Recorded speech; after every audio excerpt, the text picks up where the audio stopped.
आज हम देखेंगे कक्षा 8वीं की कार्यपत्रक 16 और विषय है हिंदी। ठीक है, दीवानों की हस्ती है आपकी बुक से ये पाठ लिया गया है। प्यारे बच्चों, आपकी पाठ्य पुस्तक वसंत के पाठों पर आधारित इन कार्यपत्रकों के माध्यम से आपसे विभिन्न पाठों पर चर्चा की जा रही है। आइए इसी क्रम में आज दीवानों की हस्ती कविता की कुछ पंक्तियों पर चर्चा करें। ठीक है, तो चैप्टर आपका क्या है? दीवानों की हस्ती। ठीक है, और आपकी वसंत बुक में ये मिल जाएगा आपको, ये जो पंक्तियां हैं। तो पंक्ति स्टार्ट करते हैं। हम भिखमंगों की दुनिया में सब छंद लुटाकर प्यार चले, हम पर निशानी सी उड़ पर ले असफलता का भार चले। अब अपना और पराया क्या, आबाद रहे रुकने वाले।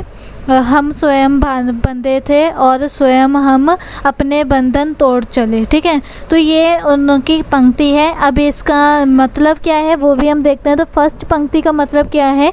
इस पंक्ति के माध्यम से कवि कहना चाहते हैं कि हम कभी कमी और शिकायतों का रोना रोने वाले के बीच में रुकावट प्यार और खुशियाँ बांटते चले हैं। यदि हमें कहीं असफलता, निराशा या हार भी मिली तो उसे भी सहर्ष स्वीकार कर हम आगे बढ़े हैं। तो मतलब क्या है कि ये जो पंक्ति है कि भिखमंगों की दुनिया वाली, ये इसमें क्या है कि वो सारे अपनी कमियां और शिकायतें बस रोते रहते हैं, बताते रहते हैं, कोई दूसरे की नहीं सुनता। तो उसमें कवि ने क्या करा है कि अपना जो भी है उनकी शिकायत सुनी है, उनकी कमियां पूरी करी हैं और उन्हें सिर्फ़ और सिर्फ क्या दिया है? प्यार दिया है और खुशियाँ दी हैं। ठीक है, अगर कवि को कभी भी असफलता या निराशा या हार मिली है तो उन्होंने उस टॉपिक पर अपनी बात मतलब कि मान कर कि हाँ मैं हार गया हूँ और फिर आगे बढ़े हैं, ये नहीं कि वहीं पर ही रुक गए। अब नेक्स्ट पंक्ति का क्या अर्थ है? इस पंक्ति में कवि कहना चाह रहे हैं कि इस यात्रा में हमने अपना और पराये का भेद मिटा दिया है। जो हमारे साथ नहीं चल सकते थे, जिनको हम जगह रुक कर काम करना पसंद था, वह अपनी जगह रुके। हमने अपने लिए स्वयं के नियम बनाए थे और स्वयं ज़रूरत पड़ने पर हमने उन्हें तोड़कर भी आगे बढ़े। ठीक है, तो इस पंक्ति में ये कवि कहना चाहते हैं कि मतलब यात्रा में हमने जो आए मतलब पराया मिलते हैं, अजनबी मिलते हैं, उनसे कभी भी ऐसा परायों जैसा व्यवहार नहीं करा है। और जिन्हें जहाँ पर रुकना था, जहाँ पे उतरना था, जहाँ तक मतलब हमारे साथ रिश्ता जोड़ना था, वहाँ तक जोड़ के फिर वो चले गए जो उनका मन था।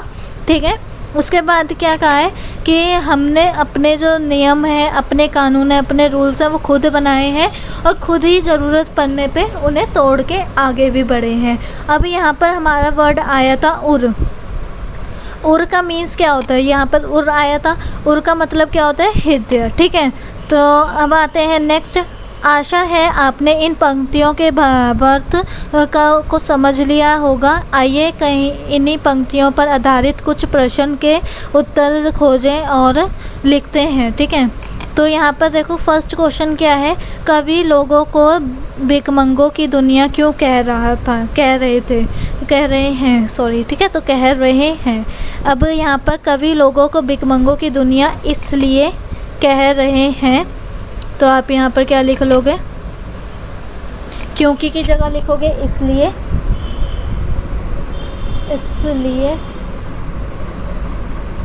और फिर नेक्स्ट यहाँ पर लिखोगे क्योंकि। ठीक है, तो आपने कैसे लिखना है? कवि लोगों को भिखमंगों की दुनिया इसलिए कह रहे हैं क्योंकि। अब आगे देखते हैं हमने कहाँ से लिखना है, यहाँ से। क्योंकि सब शिकायत और सब कमी और शिकायतों का रोना रोते हैं। ठीक है, तो हम यहाँ पर क्या लिखेंगे? सभी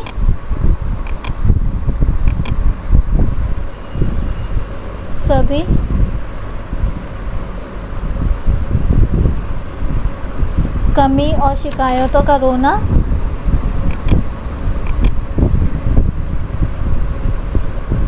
रोते हैं। ठीक है, तो आप इतना ही लिखोगे। बात खत्म, ठीक है। बस ये आपका आंसर पूरा नंबर 1 कंप्लीट हो गया, ठीक है। क्योंकि के बाद सभी कमी और शिकायतों का रोना रोते हैं। अब आते हैं नेक्स्ट क्वेश्चन पे। तो नेक्स्ट क्वेश्चन क्या है, सवच्छद लुटा कर प्यार चले, पंक्ति से कवि का क्या आशय है। मतलब कि अपना पे यहाँ पर लिखा हुआ था ये लाइन है ना, इसका मतलब क्या हुआ कि यहाँ पर आएगा, यहाँ से लिखेंगे कवि का, जस्ट अ मिनट,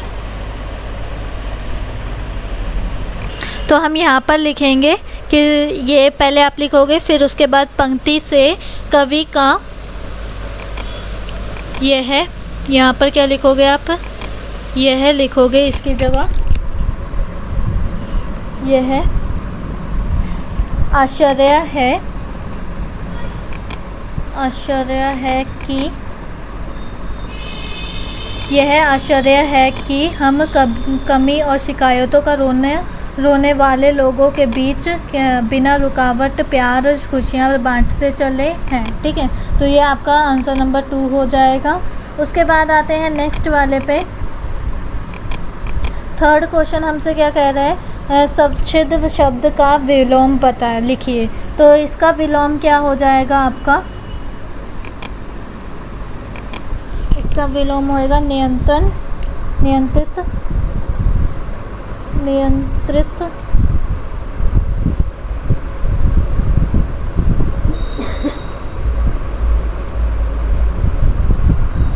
ठीक है, नियंत्रित लिख लो, बस ये आप लिख लोगे। अगर वैसे लिखना चाहे, इसकी स्पेलिंग थोड़ी सी गलत आ रही है, तो आप लिखोगे यहाँ पर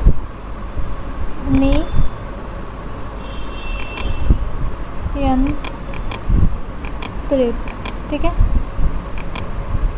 ये है इसकी स्पेलिंग, आप ये लिखना, ठीक है। तो ये हो गया आपका नियंत्रित। उसके बाद आते हैं नेक्स्ट, उर शब्द का पर्यायवाची बताएं। तो यहाँ पर आप हृदय भी लिख सकते हैं, वरना आप क्या लिखोगे यहाँ पर, हृदय की जगह दिल भी लिख सकते हैं, ठीक है। हृदय की जगह दिल भी लिख सकते हैं और हृदय भी लिख सकते हैं। अब आते हैं नेक्स्ट वाले पे। तो क्या है, कवि किस प्रकार के बंधनों से बंधने और फिर उन्हें तोड़ने की बात कर रहे हैं। तो हम यहाँ पर क्या लिख सकते हैं, कवि किस प्रकार के बंधनों से बंधने और फिर इस प्रकार। तो हाँ, यहाँ पर हम क्या लिखेंगे, इस लिखेंगे, कवि इन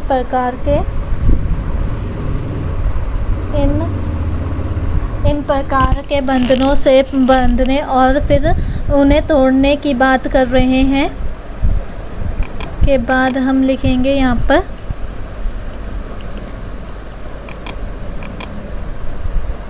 कि,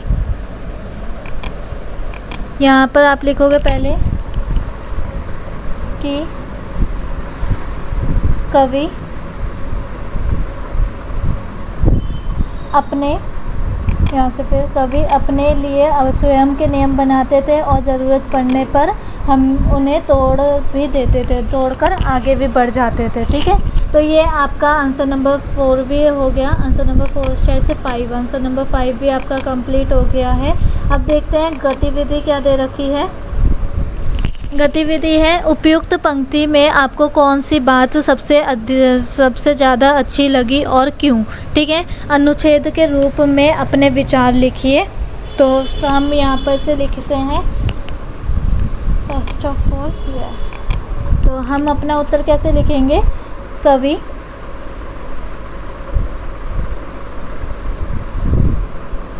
रोने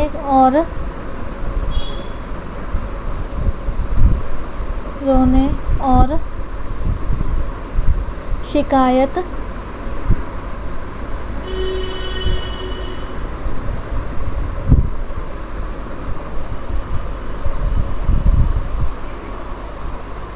तो तो आप आंसर ये लिख सकते हो, कभी रोने और करने वाले लोगों के बीच में प्यार बांटता फिर रहा है, क्योंकि आज के समय में लोग प्यार की दुनिया को छोड़कर एक अलग उसके बाद जस्ट अ मिनट,